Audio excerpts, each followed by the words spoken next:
अस्सलाम वालेकुम। Welcome to IB coding school. कैसे हैं आप? उम्मीद है आप लोग सब खैरियत से होंगे। आज की इस वीडियो में हम कवर करेंगे ब्लॉक एलिमेंट्स और इनलाइन एलिमेंट्स, और दोनों में हमारे पास क्या फ़र्क होता है। और हम यहाँ पे लिस्ट शो करेंगे कौन कौन से ब्लॉक एलिमेंट्स हैं और कौन कौन से इनलाइन एलिमेंट्स। तो हम चलते हैं अपने VS कोड में। तो सबसे पहले हम देखते हैं कि ब्लॉक एलिमेंट्स कौन से होते हैं। ब्लॉक लेवल एलिमेंट्स भी इन्हें कहा जाता है। This element take up the full width available. जो भी आपके पास ब्राउज़र में विड्थ अवेलेबल है, यानी हॉरिजॉन्टली ये पूरी विड्थ यहाँ पे लेते हैं, और ये हमेशा न्यू लाइन में स्टार्ट होते हैं, और पास में जो भी एलिमेंट होता है उसे वो नेक्स्ट लाइन में पुश करते हैं। यानी ब्लॉक लेवल एलिमेंट हमारे पास न्यू लाइन में होते हैं और उनके साथ कोई भी यहाँ पे एलिमेंट नहीं होता। जैसे हमारे पास डिव टैग हो गया, H1 P टैग, ये सारे हमारे पास ब्लॉक एलिमेंट्स हैं। तो हम यहाँ पे देखते हैं। तो सबसे पहले मैं यहाँ पे फाइल क्रिएट करता हूँ, लेक्चर नंबर 10.html, और यहाँ पे मैं एक सिंटैक्स यहाँ पे क्रिएट करता हूँ, और टाइटल में मैं यहाँ पे लिखूँगा लेक्चर 10, और हम यहाँ पे बॉडी में आएंगे और यहाँ पे मैं लिखता हूँ P टैग के अंदर, for example this is line 1।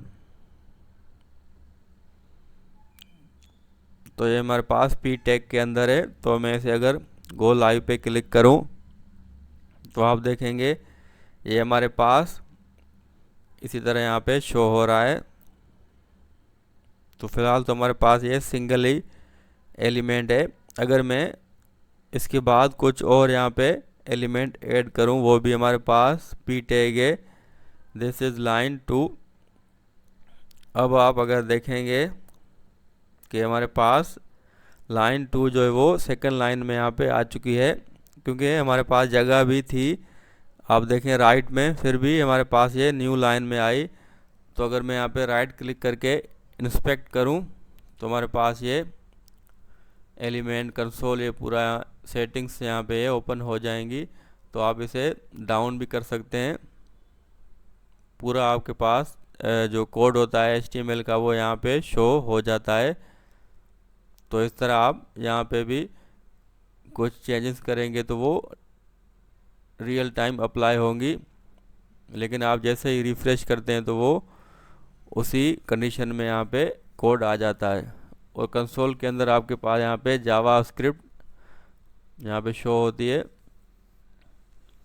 तो आप इंस्पेक्ट करके इस तरह आप देख सकते हैं। अगर मैं यहाँ पे क्लिक करता हूँ, देखिए हमारे पास ये पूरी यहाँ पे ये विड्थ ऑक्यूपाई लाइन 1 हमारे पास करती है। इसी तरह लाइन 2 भी हमारे पास पूरी विड्थ ऑक्यूपाई कर लेती है, क्योंकि ये ब्लॉक लेवल एलिमेंट है। तो सिंपल आप ये यहाँ पे समझ लें, ब्लॉक लेवल आपके पास न्यू लाइन में आता है और उसके राइट या लेफ्ट में कोई भी यहाँ पे एलिमेंट नहीं होता। इसी तरह हमारे पास डिव टैग है, वो भी हमारे पास ब्लॉक एलिमेंट है। तो मैंने यहाँ पे लिखा दिस इज इनसाइड डिव। तो देखिए हमारे पास ये भी न्यू लाइन में यहाँ पे टेक्स्ट हमारे पास आ चुका है। तो इससे आपको पता चल जाएगा कि ये ब्लॉक है या इनलाइन एलिमेंट है। और भी हमारे पास ब्लॉक लेवल एलिमेंट होते हैं, वो आगे चल के मैं आपको लिस्ट शो करूँगा। इस तरह H1 भी हमारे पास क्या है, ब्लॉक एलिमेंट है। जो भी आपके पास न्यू लाइन में आए वो ब्लॉक लेवल एलिमेंट हो जाता है।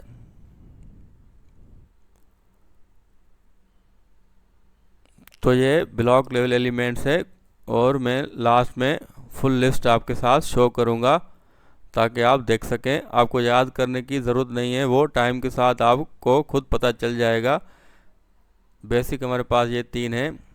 इसी तरह इनलाइन उसके अपोजिट है। उसकी हमारे पास डेफिनेशन क्या है, वो उतनी ही जगह आपके पास लेता है जितनी उसको ज़रूरत है, यानी वो फुल विड्थ आपके पास नहीं लेता है और वो न्यू लाइन से स्टार्ट नहीं होता। जहाँ पर भी जगह मिलती है वो वहीं पर हमारे पास टेक्स्ट शो होता है। इसी तरह अगर उसके पास में यानी राइट में कोई अगर एलिमेंट मौजूद है तो वो भी वहीं पर ही रहता है, उसको यहाँ पे पुश नहीं करता। इसी तरह हमारे पास के कुछ एग्जांपल्स हैं। स्पेन हो गया, ए टैग यानी एंकर टैग, इमेज टैग और बोल्ड यानी बी टैग। तो मैं यहाँ पे आपको यहाँ पे प्रैक्टिकल करके यहाँ पे दिखा दूँ कि हमारे पास इनलाइन एलिमेंट कैसे काम करते हैं। तो H1 के बाद में यहाँ पे स्पेन टैग जो कि हमारे पास इनलाइन एलिमेंट है, तो मैंने इसमें यहाँ पे टेक्स्ट लिखा। अब आप देखेंगे स्पेन टैग, देखें ये भी हमारे पास नीचे आया।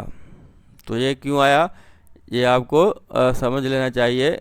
मैंने पहले भी आपको कहा था ब्लॉक लेवल एलिमेंट में कि वो पूरी विड्थ लेता है और उसके जो राइट में एलिमेंट आ जाता है उसको वो क्या करता है, पुश करता है। हालांकि स्पेन हमारे पास इनलाइन एलिमेंट था, लेकिन उससे पहले हमारे पास H1 क्या था, ब्लॉक लेवल था, तो उसने उसे नीचे पुश कर दिया। तो इसलिए हमारे पास ये स्पेन भी न्यू लाइन में यहाँ पे आ गया। अब हमारे पास जो स्पेन है वो इनलाइन है। उसके बाद अगर हम यहाँ पे कुछ ऐड करेंगे तो वो आप देखेंगे कि वो उसी लाइन में आएगा। लेकिन अगर स्पेन के बाद भी मैं H1 को ऐड करूं तो वो भी न्यू लाइन में आएगा। तो ये आपने याद रखना है। अब मैं यहाँ पे दोबारा एक और स्पेन ऐड करता हूँ, जैसे स्पेन टैग 2। अब आप देखेंगे ये हमारे पास ये उसी लाइन में यहाँ पे आ चुका है, क्योंकि दोनों आपके पास क्या थे, इनलाइन एलिमेंट से। तो उम्मीद है आपको ये समझ आ चुका होगा। बहुत ही सिंपल है, यानी वो उतनी विड्थ आपके पास लेता है जितनी उसको रिक्वायर्ड है टैक्स के हिसाब से। इसी तरह मैं अगर यहाँ पे दोबारा P ऐड कर दूँ तो अब आप देखेंगे क्या आउटपुट आता है। देखें P हमारे पास नेक्स्ट लाइन में आ गया, क्योंकि वो ब्लॉक लेवल एलिमेंट है। तो बहुत ही सिंपल कंसेप्ट है, आगे टाइम के साथ आप समझ ही जाएंगे। इस तरह हमारे पास एंकर टैग है।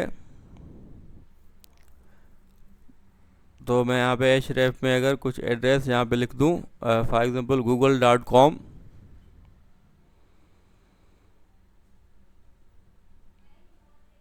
और यहाँ पे मैंने लिखा गूगल।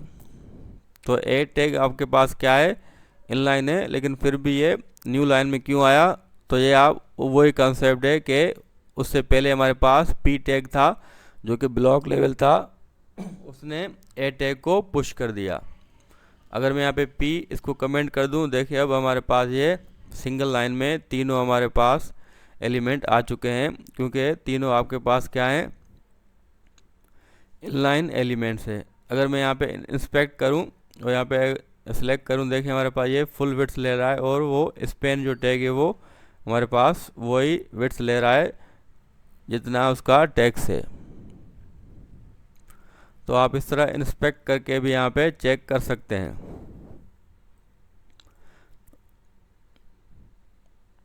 इसी तरह आप अगर कुछ भी यहाँ पे, जिस तरह मेरे पास इमेज है, तो अगर मैं इमेज भी यहाँ पे ऐड कर दूँ वो भी आपके पास उसी लाइन में इमेज शो होगी, क्योंकि वो भी क्या है, इनलाइन एलिमेंट है।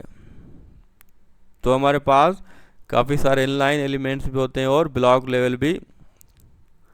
तो लास्ट में मैं आपको वो लिस्ट भी शो करता हूँ। तो मैं यहाँ पे विड्थ और हाइट इससे 100 पिक्सल देता हूँ। देखिए हमारे पास ये भी उसी लाइन में यहाँ पे शो हो रहा है, नेक्स्ट लाइन में नहीं आया, क्योंकि ये इमेज भी क्या है, इनलाइन एलिमेंट है। तो मैं आपको अब लिस्ट दिखाता हूँ। सबसे पहले इनलाइन और ब्लॉक में डिफरेंस क्या है वो मैं आपको एक इमेज दिखाता हूँ। आप स्क्रीनशॉट लेके उसे नोट्स बना सकते हैं। तो ये हमारे पास है difference between block and inline elements. तो अगर आपको ये पिक्चर में चाहिए तो आप मुझे व्हाट्सएप पे रब्ता कर सकते हैं। तो आप देखेंगे हमारे पास ये कुछ डिफरेंस है इनलाइन और ब्लॉक एलिमेंट्स में। इसी तरह नेक्स्ट हमारे पास इमेज है, हम देखेंगे कि कौन कौन से ब्लॉक लेवल एलिमेंट्स होते हैं और कौन से इनलाइन एलिमेंट्स होते हैं। तो नेक्स्ट मैं आपको यहाँ पे इमेज दिखाता हूँ, तो ये आप स्क्रीनशॉट ले लें अपने पास और इसे आप ज़हन में रखें कि कुछ डिफरेंस होते हैं ब्लॉक और इनलाइन एलिमेंट्स में। नेक्स्ट मैं आपको दिखाता हूँ कि लिस्ट कौन कौन से ब्लॉक हैं और कौन से इनलाइन एलिमेंट्स। तो ये मेरे पास यहाँ पे लिस्ट है, यहाँ पे लेफ्ट पे आप देखें ये ब्लॉक एलिमेंट्स है और राइट में इनलाइन एलिमेंट्स।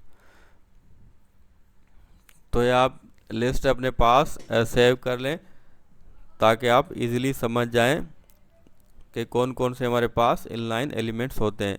बाकी आप यूज़ केस देखेंगे तो आप और समझ जाएंगे, जितना आप प्रैक्टिस करेंगे और कोड करते जाएंगे तो आप अंडरस्टैंड करते जाएंगे। तो वीडियो देखने का बहुत बहुत शुक्रिया। इंशाल्लाह हम नेक्स्ट वीडियो में कोई और टॉपिक आपके लिए लाएंगे। तो अपना ख्याल रखें, मिलते हैं नेक्स्ट वीडियो में। अल्लाह हाफिज़।